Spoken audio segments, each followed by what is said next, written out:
حوازن و ثقیف، غزوہ حنین، اوطاس، طائف، شوال 8 ہجری۔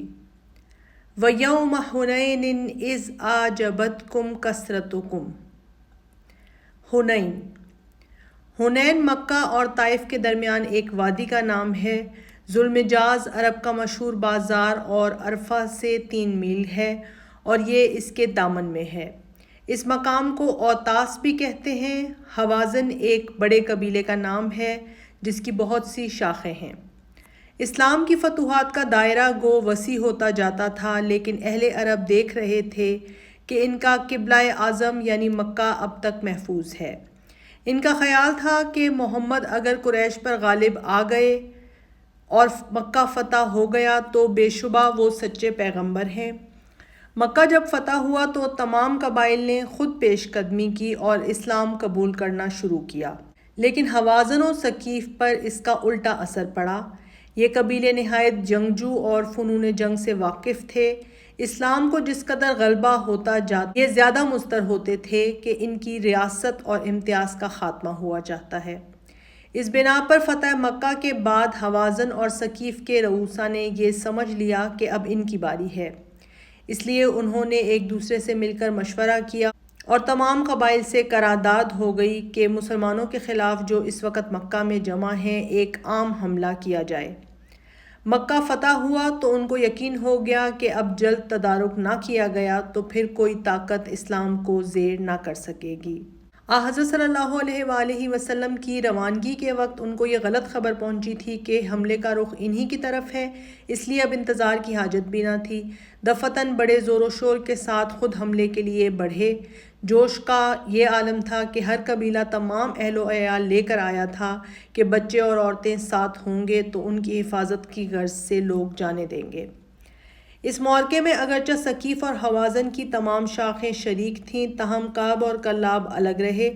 فوج کی سرداری کے لیے انتخاب تو مالک بن عوف کا کیا گیا جو قبیلہ حوازن کا رئیس اعظم تھا، لیکن مشیر کی حیثیت سے درید بن السمہ کو بھی ساتھ لے لیا گیا جو عرب کا مشہور شاعر اور قبیلہ جسم کا سردار تھا۔ اس کی شاعری اور بہادری کے معرکے اب تک عرب کی تاریخ میں یادگار ہیں، لیکن اس کی عمر 100 برس سے زیادہ گزر چکی تھی اور صرف ہڈیوں کا ڈھانچہ رہ گیا تھا۔ چونکہ پورا عرب اس کو مانتا تھا اور اس کی رائے اور تدبیر پر تمام ملک کو اعتماد تھا، خود مالک بن عوف نے اس سے شرکت کی درخواست کی۔ پلنگ پر اٹھا کر اس کو میدان جنگ میں لائے۔ اس نے پوچھا کہ یہ کون سا مقام ہے؟ لوگوں نے کہا اوطاس۔ بولا ہاں، یہ مقام جنگ کے لیے موزوں ہے، اس کی زمین نہ بہت سخت ہے نہ اس قدر نرم کہ پاؤں دھنس جائیں۔ پھر پوچھا کہ یہ بچوں کی رونے کی آوازیں کیسی آ رہی ہیں؟ لوگوں نے کہا کہ بچے اور عورتیں ساتھ آئی ہیں کہ کوئی شخص پاؤں پیچھے نہ ہٹائے۔ بولا کہ جب پاؤں اکھڑ جاتے ہیں تو کوئی چیز روک نہیں سکتی، میدان جنگ میں صرف تلوار کام دیتی ہے۔ بدقسمتی سے اگر شکست ہوئی تو عورتوں کی وجہ سے اور بھی ذلت ہوگی۔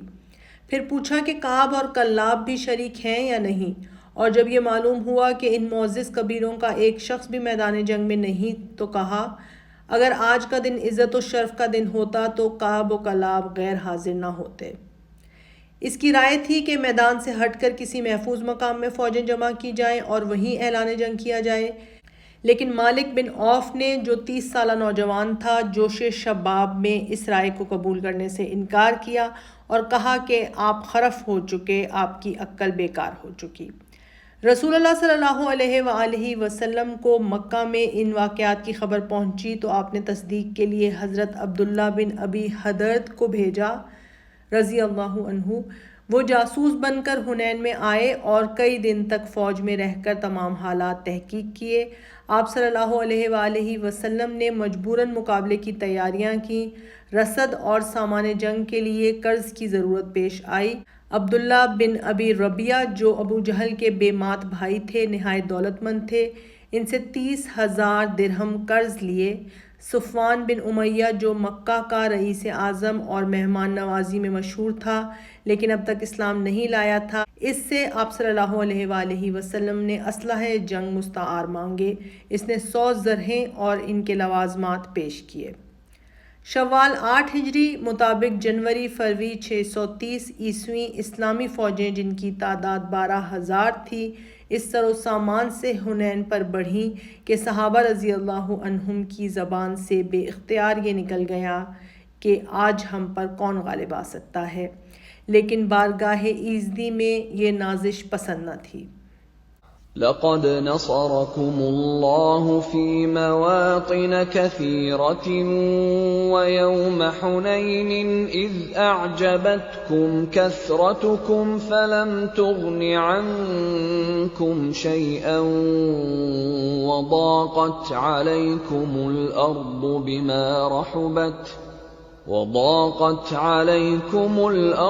بما رحبت ثم وليتم مدبرين۔ اللہ اس سے پہلے بہت سے مواقع پر تمہاری مدد کر چکا ہے۔ ابھی غزوہ حنین کے روز اس کی دستگیری کی شان تم دیکھ چکے ہو۔ اس روز تمہیں اپنی کثرت تعداد کا غرہ تھا، مگر وہ تمہارے کچھ کام نہ آئی، اور زمین اپنی وسعت کے باوجود تم پر تنگ ہو گئی اور تم پیٹ پھیر کر بھاگ نکلے۔ ثم انزل الله سكينته على رسوله وعلى المؤمنين وانزل جنودا لم تروها وعذب الذين كفروا وَذَلِكَ جَزَاءُ الْكَافِرِينَ۔ پھر اللہ نے اپنی سکینت اپنے رسول پر اور مومنین پر نازل فرمائی اور وہ لشکر اتارے جو تم کو نظر نہ آتے تھے، اور منکرین حق کو سزا دی کہ یہی بدلہ ہے ان لوگوں کے لیے جو حق کا انکار کریں۔ فتح کے بجائے وہلہ اول میں مطلع صاف تھا۔ رسول اللہ صلی اللہ علیہ وآلہ وسلم نے نظر اٹھا کر دیکھا تو رفقائے خاص میں سے کوئی بھی پہلو میں نہ تھا۔ حضرت ابو قتادہ رضی اللہ عنہ جو شریک جنگ تھے، ان کا بیان ہے کہ جب لوگ بھاگ نکلے تو میں نے ایک کافر کو دیکھا کہ ایک مسلمان کے سینے پر سوار ہے۔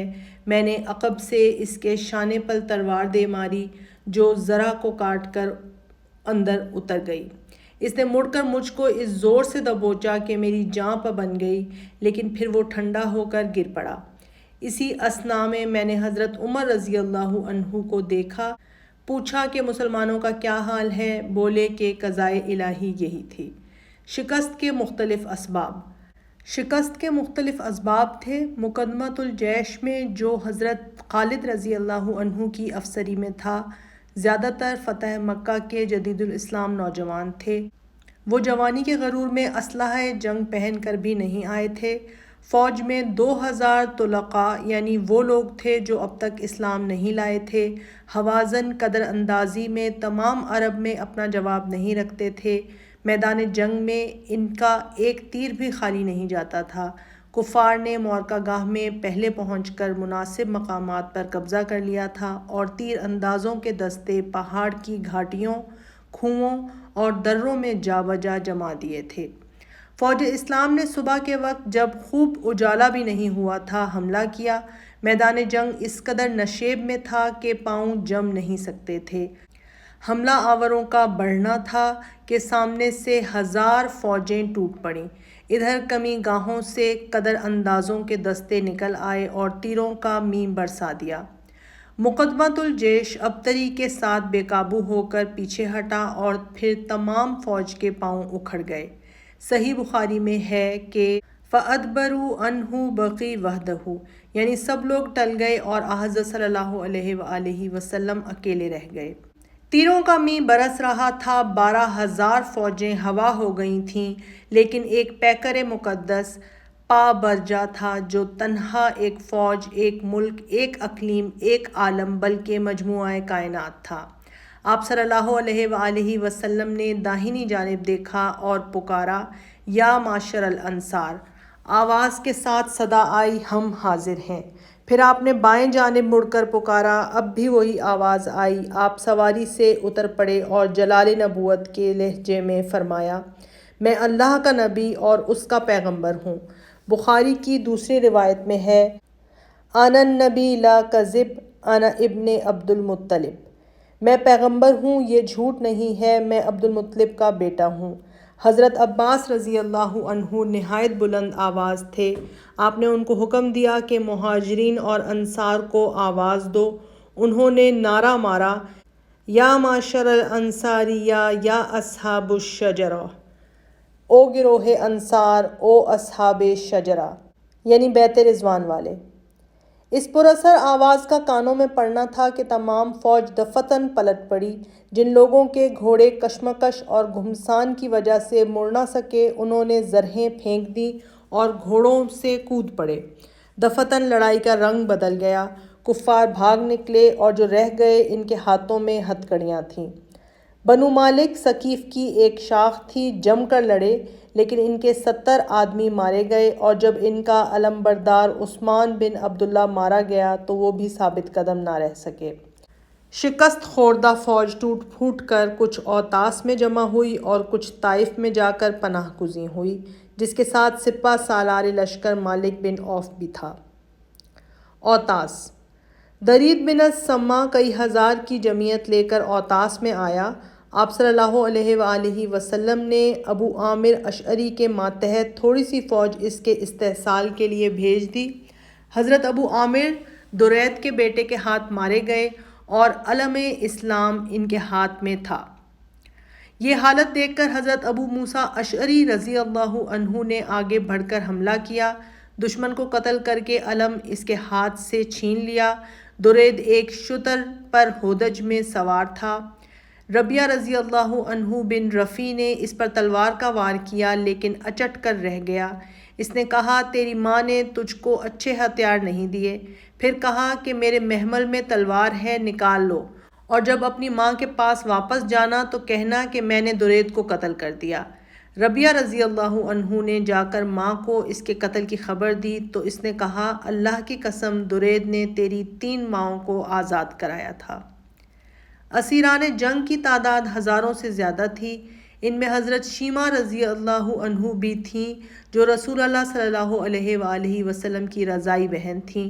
لوگوں نے جب ان کو گرفتار کیا تو انہوں نے کہا، میں تمہارے پیغمبر کی بہن ہوں۔ لوگ تصدیق کے لیے آپ صلی اللہ علیہ وآلہ وسلم کے پاس لائے۔ انہوں نے پیٹھ کھول کر دکھائی کہ ایک دفعہ بچپن میں آپ نے دانت سے کاٹا تھا، یہ اس کا نشان ہے۔ فرط محبت سے آپ کی آنکھوں میں آنسو بھر آئے۔ ان کے بیٹھنے کے لیے خود ردائے مبارک بچھائی، محبت کی باتیں کیں، چند شتر اور بکریاں عنایت فرمائیں اور ارشاد کیا کہ جی چاہے تو میرے گھر چل کر رہو اور گھر جانا چاہو تو وہاں پہنچا دیا جائے۔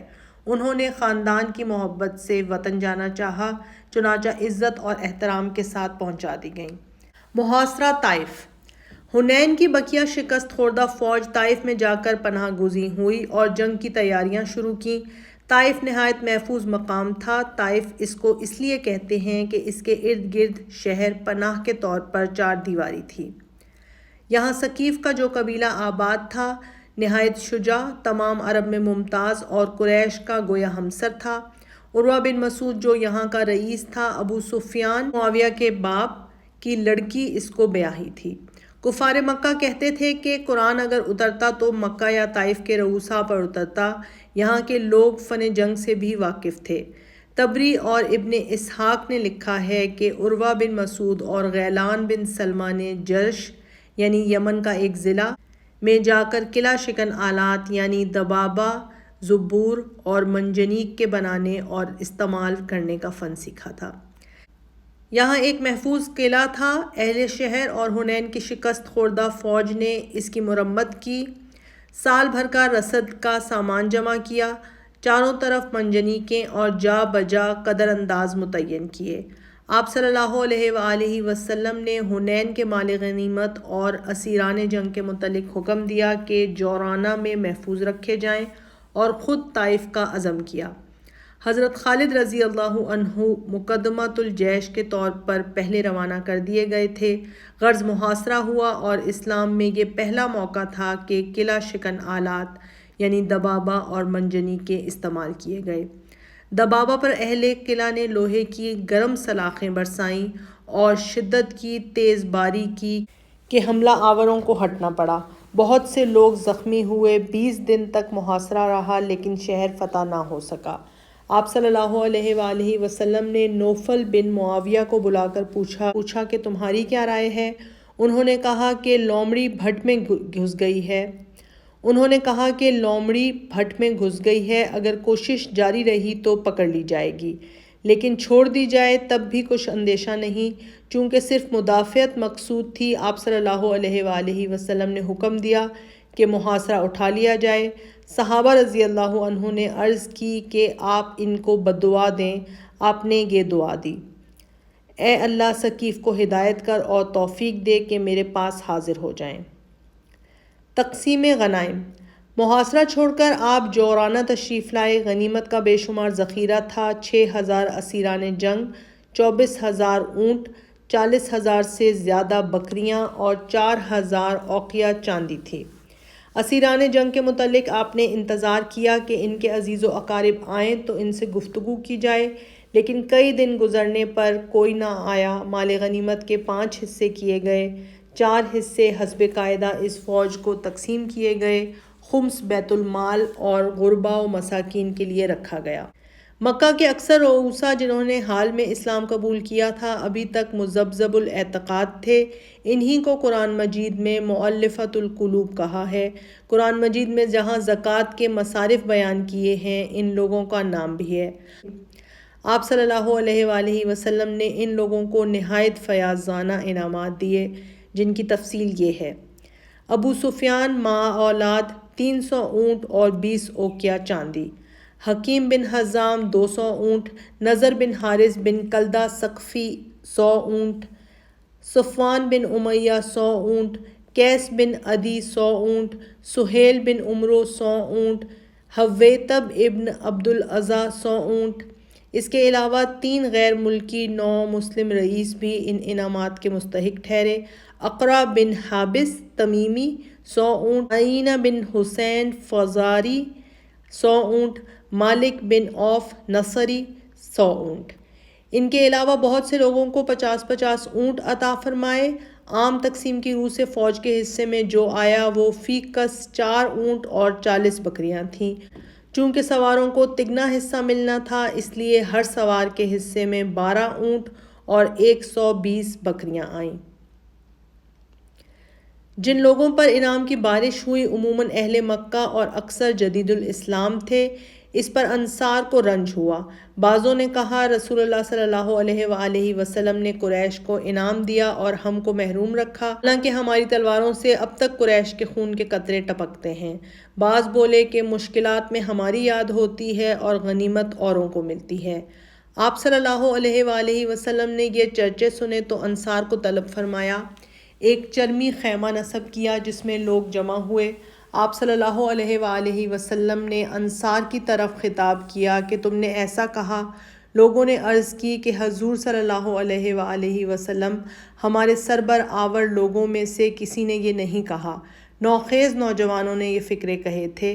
صحیح بخاری باب مناقب الانصار میں حضرت انس رضی اللہ عنہ سے روایت ہے کہ جب آپ صلی اللہ علیہ وآلہ وسلم نے انصار کو بلا کر پوچھا کہ یہ کیا واقعہ ہے، تو چونکہ انصار جھوٹ نہیں بولتے تھے اس لیے انہوں نے کہا آپ نے جو سنا صحیح ہے۔ آپ صلی اللہ علیہ وآلہ وسلم نے ایک خطبہ دیا جس کی نظیر فن بلاغت میں نہیں مل سکتی۔ انصار کی طرف خطاب فرما کر کہا، کیا یہ سچ نہیں ہے کہ تم پہلے گمراہ تھے، اللہ نے میرے ذریعے سے تم کو ہدایت کی، تم منتشر اور پراگندہ تھے، اللہ نے میرے ذریعے سے تم میں اتفاق پیدا کیا، تم مفلس تھے، اللہ نے میرے ذریعے سے تم کو دولت مند کیا۔ آپ صلی اللہ علیہ وآلہ وسلم یہ فرماتے جاتے تھے اور ہر فقرے پر انصار کہتے جاتے تھے کہ اللہ اور رسول کا احسان سب سے بڑھ کر ہے۔ آپ نے فرمایا، نہیں، تم یہ جواب دو کہ اے محمد، تجھ کو جب لوگوں نے جھٹلایا تو ہم نے تیری تصدیق کی، تجھ کو جب لوگوں نے چھوڑ دیا تو ہم نے پناہ دی، تو مفلس آیا تھا، ہم نے ہر طرح کی مدد کی۔ یہ کہہ کر آپ صلی اللہ علیہ وآلہ وسلم نے فرمایا کہ تم یہ جواب دیتے جاؤ اور میں کہتا جاؤں گا کہ تم سچ کہتے ہو، لیکن اے انصار، کیا تم کو یہ پسند نہیں کہ لوگ اونٹ اور بکریاں لے جائیں اور تم محمد کو لے کر اپنے گھر آؤ۔ انصار بے اختیار چیخ اٹھے کہ ہم کو صرف محمد درکار ہے۔ اکثروں کا یہ خیال ہوا کہ روتے روتے داڑھیاں تر ہو گئیں۔